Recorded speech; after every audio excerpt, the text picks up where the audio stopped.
All right, acids and bases, the quickest review of grade 10 science we can possibly do. You're going to look at what acids and bases are. Now, acids and bases have different definitions. There's basically three major ones, and some of them can get kind of complicated. We're going to try to keep this as simple as possible.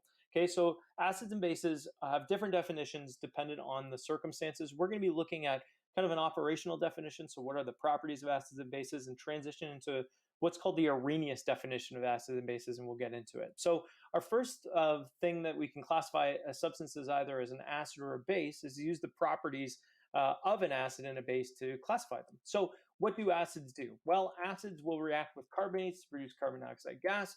They will change phenolphthalein to colorless. They make litmus paper, the original acid-base indicator, turn red.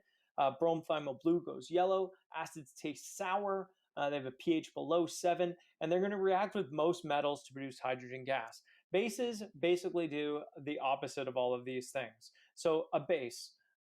Bases don't react with carbonates. In fact, carbonates are weak bases. They will change phenolphthalein to pink. Litmus paper goes blue. Notice the B in base. Litmus paper goes blue. Bromethymol blue turns blue. They taste bitter. Again, look at all these B alliterations. And finally have a pH above 7, our base. Okay, so here's a little test. So if I have something, let's say I put sodium carbonate into a substance, here it goes into the bottom there, and I see that carbon dioxide bubbles are being produced. Is this substance an acid or a base? Make a decision. All right, it is indeed a acid, right? Because acids react with carbonates to produce carbon dioxide gas. If I take a drop of phenolphthalein and I put it into a beaker, and it goes from clear to pink, is this an acid or a base? It's a base. All right, I've got blue litmus paper, and I put a drop of an acid or a base on, and the litmus paper goes red. Do I have an acid or a base? It's an acid. I've got bromethymol blue. This would be a complete waste. I put a drop of an acid or a base into the bromethymol blue, and the bromethymol blue goes yellow. Acid or base? Acid. All right, we've got our happy little lemon. Lemons taste sour. Are lemons acidic or basic? They're acid. I've got a pH meter. I put it in. The pH meter starts off at 7 and drops down to 1.8. Is this an acid or a base? Well, it's below 7, so it's got to be an acid. What happens if I put zinc metal into a liquid, and we know this liquid is either an acid or a base, and once we put the zinc in, we see that hydrogen gas gets produced. So we see bubbles continuously forming off of the zinc. Is this an acid or a base? Well, this is an acid. Okay, so there's different ways we can do all these. So what substances in water make acids acidic, and bases, another way to say this is alkaline? Well, all aqueous solutions have hydrogen cations and hydroxide anions floating around in solution. When these two things are equal, when the hydrogen cations equal the hydroxide anions, we've got a pH of 7, and they're going to combine to form H2O, water. So if we take a look at the solution below, if we start moving these things around, you'll see, what do I have extra of? Now, this is all color-coded. So I have extra of these red circles. That extra is a hydrogen cation. So this solution is actually acidic because it has more hydrogen cations than hydroxide anions. Okay, so when these hydroxide cations the hydrogen cations collide with the hydroxide anions, they will form water when they pair up. Notice in this one, there's an extra hydrogen ion, which makes this solution acidic. Okay, bases do the exact opposite. Let's give it a little test. So is the solution below acidic or basic? So take a look. What do I have more of? Hydrogen cations, which would make it acidic, red, or do I have more the hydroxide anions, the blues, which would make it basic? Well, if I pair these things up, you'll see I've got an extra blue. This would actually be a basic solution. Okay, so is this one acidic or basic? It's basic. Another way to say that is that it's alkaline. Notice again, water molecules, as they're moving around, there's sometimes break apart as well. So the greater excess of hydrogen cations we have, the more acidic a substance is. the greater the excess of hydroxide anions, the more basic something will be. Again, there's established measure. The scale is called the pH scale. Now, the pH scale is not a logarithmic scale. We're going to talk about that in a sec. A neutral substance will have a pH of 7, and it's going to have both equal quantities of these two ions. Okay, acidic substances, as we've said, have a pH below 7, and basic substances have a pH above 7. So here's the pH scale. You might have noticed this is a little bit different than what you worked out in grade 10. Grade 10, you probably learned that the pH scale went from 0 to 14. Well, you might notice, well, I've got -1 and I've got 15. We can have extremely acidic substances that will actually have a pH below 0, and we'll have extremely alkaline or basic substances that will have a pH slightly above 14 as well. Now, this is a logarithmic scale, okay? So as I go up from 7, I'm increasing its basicity. As I go down, I'm increasing the acidity, and right at 7 is a neutral substance.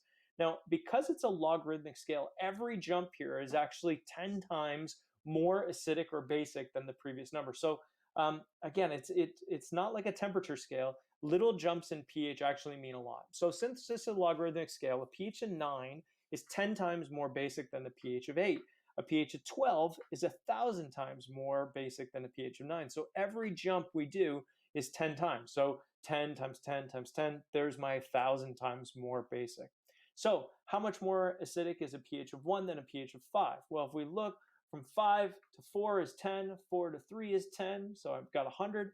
3 to 2 is 10, so there's 1,000. 2 to 1 is another 10, there is 10,000 times, right? So every jump, it gets more and more acidic in this case here. One last question, what pH is 1,000 times more acidic than a pH of 2? Notice in 1,000, there's a little trick here. I've got 3 zeros, so I'm going to be moving 3 times on the scale, and it's more acidic, so I'm going to be moving to the left. That would be a pH of -1, and of course it gets blocked. No big deal.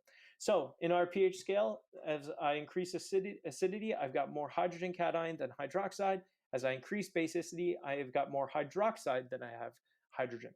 Let's look at acid-base neutralizations, okay? Our last topic here. Acid-base neutralizations always produce an ionic salt and water. An ionic salt, don't get confused. I know that we have a substance that's called salt. Sodium chloride isn't always produced, right? It's an ionic compound, a binary ionic compound. So in this case here, we do get sodium chloride. So here's an acid. Again, I've got HCl reacting with a base, sodium hydroxide. I'm going to be making sodium chloride and water. Again, all acid-base neutralization reactions are always going to produce an ionic compound and water. Here is my word equation. Hydrochloric acid plus sodium hydroxide reacts to produce sodium chloride plus water. What type of reaction is this? Well, this is a double displacement reaction. So if we were to think about this like a party, here's the HCl going into the cafeteria, the gym, wherever the dance is, let's just say, and they came together, and when they got in the party, they separated. Same with the NaOH. They came to the party and they separated. And somewhere along the lines, they actually did a partner swap. So the cations and anions actually leave with opposite partners. So you can see here, the color coding will tell you what the products are. The products are always a salt and water. So HOH or H2O is more it's commonly written. Water and sodium chloride would be what is produced. Let's do a couple of these, maybe just one more. What are the products formed when carbonic acid is added to calcium hydroxide? Carbonic acid is H2CO3. I've got calcium hydroxide, which is Ca bracket OH on bracket 2. What gets produced? Well, we do a double displacement reaction. So this hydrogen is going to bond with this OH here. This calcium is going to bond with the carbonate. Now, you need to be using your valence sheet to figure out the charges formed of when these things have ions. So calcium carbonate, calcium is 2 plus, carbonate is 2 minus, so they come together in 1-to-1 ratio. And H2O, H is 1 plus, OH is 1 minus, so we've got H2O. You might notice, oh, this isn't balanced, right? So we do have to balance it. We'll put a 2 in front of the water, and that will balance it. So what is the name of the salt? Well, the name of the salt's in red. What is CaCO3?